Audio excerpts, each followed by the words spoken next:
আসসালামু আলাইকুম। যমুনা টেলিভিশনের সকালের নিউজ চলাকালীন আমাদের সহকর্মী হাসান আল মারুফ জানিয়েছেন তিনি কোনো একটা সোর্স মারফত জানতে পেরেছেন আগামী ২৭ কিংবা ২৮শে ফেব্রুয়ারি সাকিব আল হাসান বাংলাদেশে আসতে পারেন এই কথাটা মারুফ জানিয়েছেন। এখন এই ব্যাপারে আমি আপনাদেরকে কনফার্ম কোনো তথ্য দিতে পারবো না, কারণ প্রথমত আমার কোনো সোর্স নাই, যেহেতু আমি সাংবাদিকতা করি না বা মূলধারার সাংবাদিকতা করি না। আমি খেলার বিশ্লেষণ করি, কমেন্ট্রি করি এবং উপস্থাপনা করি। সো মারুফ তার সোর্স অনুযায়ী এরকম একটা তথ্য দিয়েছেন। তবে আমি ক্রিকেটীয় জায়গা থেকে একটা বিষয় বিশ্লেষণ করতে চাই, সেটা হচ্ছে সাকিব আল হাসান যদি বাংলাদেশে প্রত্যাবর্তন করেন এবং বাংলাদেশ জাতীয় দলের জার্সি গায়ে খেলেন, কোন ফরম্যাটটাতে এই মুহূর্তে বাংলাদেশ ক্রিকেট দলের সাকিব আল হাসানের মতো ক্রিকেটারদেরকে বেশি দরকার। চোখটা বন্ধ করে আমি ওয়ানডে ফরম্যাটের কথা বলবো। ওয়ানডে ফরম্যাটের কথা আমি এই কারণে বলবো, সাম্প্রতিক সময়ে ওয়ানডে ক্রিকেটে বাংলাদেশের যে বাজে অবস্থা, যেটা অনেকে নোটিস করতে পারেন নাই বিকজ মাঝখানে আমরা প্রচুর পরিমাণে টি-20 ক্রিকেট খেলেছি, কিন্তু ওয়ানডের ক্রাইসিসটা আমাদের সবচাইতে বেশি এবং সেই জায়গাটায় এক্সপেরিয়েন্স ক্রিকেটারদের অবশ্যই প্রয়োজন আছে।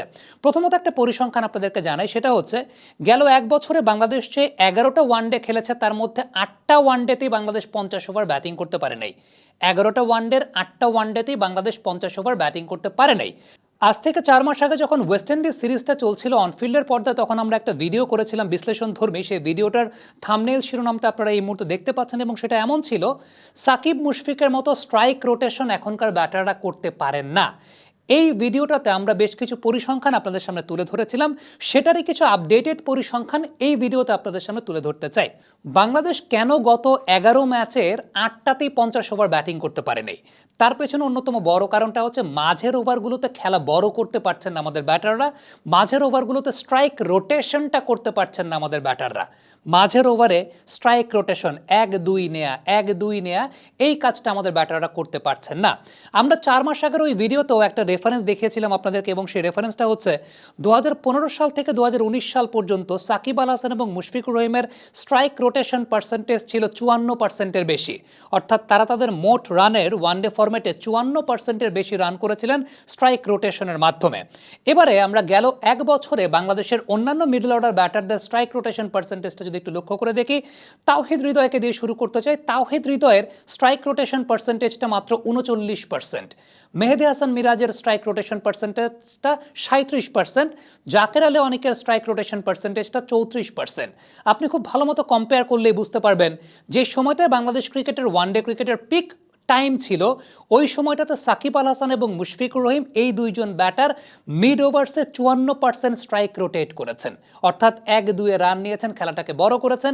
এই জায়গাটাতে আমাদের তাওহিদ হৃদয়রা 39, 37, 34% করে স্ট্রাইক রোটেশন করছেন। তার মানে তারা হয় বাউন্ডারি মারতে যান, সফল হলে হলেন, না হলে উইকেট দিয়ে আসলেন, না হয় তারা ঠ্যাক দেন, অর্থাৎ ডট বল কনসিড করেন। এই প্রবলেমটাই ওয়ানডে ক্রিকেটে বাংলাদেশের সবচেয়ে বড় প্রবলেম। সাকিব আল হাসানের একটা বিষয় কিন্তু খুবই আন্ডাররেটেড। আমরা সাকিব আল হাসানকে নিয়ে কথা বলতে গেলে তার বোলিং নিয়ে অনেক বেশি মাত্রায় কথা বলি, 4 মেরেছেন 6 মেরেছেন সেগুলো নিয়ে কথা বলি, কিন্তু সাকিবের সবচেয়ে ইম্পর্টেন্ট বিষয় হচ্ছে তার স্ট্রাইক রোটেশনের জায়গাটা। 2019 বিশ্বকাপে সাকিব আল হাসান মাত্র 2টা ছক্কা মেরেছিলেন। এই পরিসংখ্যানটা আমরা এর আগের ভিডিওতেও দেখিয়েছিলাম। মাত্র 2টা ছক্কা মেরেছিলেন, 60টা 4 মেরেছিলেন এবং 2019 বিশ্বকাপে সাকিব আল হাসানের স্ট্রাইক রোটেশন পার্সেন্টেজ ছিল 61%-এরও বেশি। অর্থাৎ 61% রান সাকিব আল হাসান শুধুমাত্র দৌড়ে নিয়েছিলেন। এবার একটু টেকনিক্যাল জায়গা থেকে ব্যাখ্যা করতে চাই, বাংলাদেশের ব্যাটসম্যানদের আসলে প্রবলেমটা কোন ধরনের বলে হয় স্ট্রাইক রোটেশনের ক্ষেত্রে এবং অপোনেন্ট টিমের বোলাররা কোন জায়গাটায় বাংলাদেশের এগেনস্টে ফাঁদ পাতে। অপোনেন্ট টিমের বোলাররা বাংলাদেশের এগেনস্টে বিশেষ করে স্পিনাররা ফাঁদ পাতে যেই বলগুলো উইকেট করিডোরে, স্টাম্প করিডোরে, মানে এই স্টাম্প চ্যানেলের মধ্যে আছে, স্টাম্প চ্যানেলের বাইরে না, বাইরে থাকলে তো রুম পেয়ে গেলেন। এই ধরনের বলগুলোর এগেনস্টে বাংলাদেশের ব্যাটাররা, বর্তমান সময়ের যারা ব্যাটার আছেন, তারা স্ট্রাইক রোটেশনটা করতে পারেন না। কোন দিক থেকে রান নেবেন, তাদের যদি মিড উইকেটটা ব্লক করে দিয়ে দেওয়া হয়, এই পাশে কাভারটা ব্লক করে দিয়ে দেওয়া হয়, মোটামুটি নাচানো যায়, ইচ্ছা মতো নাচানো যায়, কারণ তারা এই পজিশন দুটো ব্লক করে দিলে সিঙ্গলসটা বের করতে পারেন না। সাকিব আল হাসান কীভাবে সিঙ্গলসটা বের করতেন? সাকিব আল হাসান সিঙ্গলসটা বের করতেন এই জায়গাটা দিয়ে, ফাইন লেগ, থার্ড ম্যান, বিশেষ করে ফাইন লেগ, স্কোয়ার লেগ এবং ফাইন লেগের মাঝখানে, স্কোয়ার লেগ এবং ফাইন লেগের ঠিক এই জায়গাটাতে কিংবা ফাইন লেগের এই জায়গাটাতে সাকিব অন্তত 2 থেকে 3 হাজার সিঙ্গেল নিয়েছেন তার ওয়ানডে ক্রিকেটে বা ওয়ানডে ক্যারিয়ারে এই ফাইন লেগের অঞ্চলটাতে। আমি যতক্ষণ আপনাদেরকে দেখাচ্ছি ততক্ষণে আপনারা ভিডিওতে পর্দায় আমাদের বিভিন্ন ম্যাচের রেফারেন্স দেখতেই পাচ্ছেন যে এই জায়গাটা দিয়ে সাকিব আল হাসান কত সাবলীলভাবে সিঙ্গেলটা নিতেন, কতটা সাবলীলভাবে তিনি এই জায়গাটা থেকে রান বের করতেন, কিংবা পেছনের থার্ড ম্যানের ওই জায়গাটা থেকে রান বের করতেন। বাংলাদেশের বর্তমান সময়ের ব্যাটাররা তাদেরকে যদি স্টাম্প করিডোরে বল করা হয়, হয় মিড উইকেটে ঘুরাইতে চান, আদারওয়াইজ একটু জায়গা করে নিয়ে কাভারে খেলতে চান, সিঙ্গেলটা বের করতে পারেন না। আর বিশেষ করে অফ স্পিনাররা যখন বোলিং করতে আসেন একটু জোরের উপর, খুব বেশি টার্ন করে না, ওই টাইপের বোলারকে ওই মিড অনে খেলতে গিয়ে মিড উইকেটেই ফিল্ডারের কাছে বলটা দিয়ে আসেন, মিড অন থেকে গ্যাপটা তারা বের করতে পারেন না। বাট সাকিব এসব ক্ষেত্রে যে কাজটা করতেন সেটা হচ্ছে একটু সাফল করে গিয়ে সরে গিয়ে এপাশ থেকে সিঙ্গেলটা বের করার চেষ্টা করতেন। সো এই যে জায়গাটা, এই জায়গাটা বর্তমান সময়ের ব্যাটারদের অনেক বেশি মাত্রায় মিসিং। এবং সত্যি কথা বলতে আমি যে 11টা ম্যাচের রেফারেন্স আপনাদেরকে দিয়েছি, 11টা ম্যাচের মধ্যে 8টা ম্যাচে বাংলাদেশ 50 ওভার ব্যাটিং করতে পারে নাই। এর আগেও যদি আমরা চিন্তা করে আরও 5-7টা ম্যাচে মাহমুদুল্লাহ রিয়াদ বাঁচিয়ে দিয়েছেন। মাহমুদুল্লাহ রিয়াদ ওই সময়টাতে খুব ভালো ফর্মে ছিলেন, ওয়েস্ট ইন্ডিজ ট্যুর করছিল বাংলাদেশ, আপনাদের মনে আছে কিনা। মাহমুদুল্লাহ রিয়াদই প্রত্যেকটা ম্যাচে বাঁচিয়ে দিয়েছেন। মাহমুদুল্লাহ রিয়াদ যদি ওই সময়টা বাঁচিয়ে না দিতেন, ওইরকম ফর্মে না থাকতেন, বাংলাদেশ আরও বেশ কিছু ম্যাচে 50 ওভার ব্যাটিং করতে পারে না। তার মানে এই সংখ্যাটা যেটা আমি আপনাদেরকে বলছিলাম যে 11টা ম্যাচ, আপনি যদি লাস্ট 15-16টা ম্যাচও চিন্তা করেন, বাংলাদেশের ম্যাক্সিমাম ম্যাচেই 50 ওভার ব্যাটিং করতে পারার কথা না, বা 70-80% ম্যাচে 50 ওভার ব্যাটিং করতে পারার কথা না।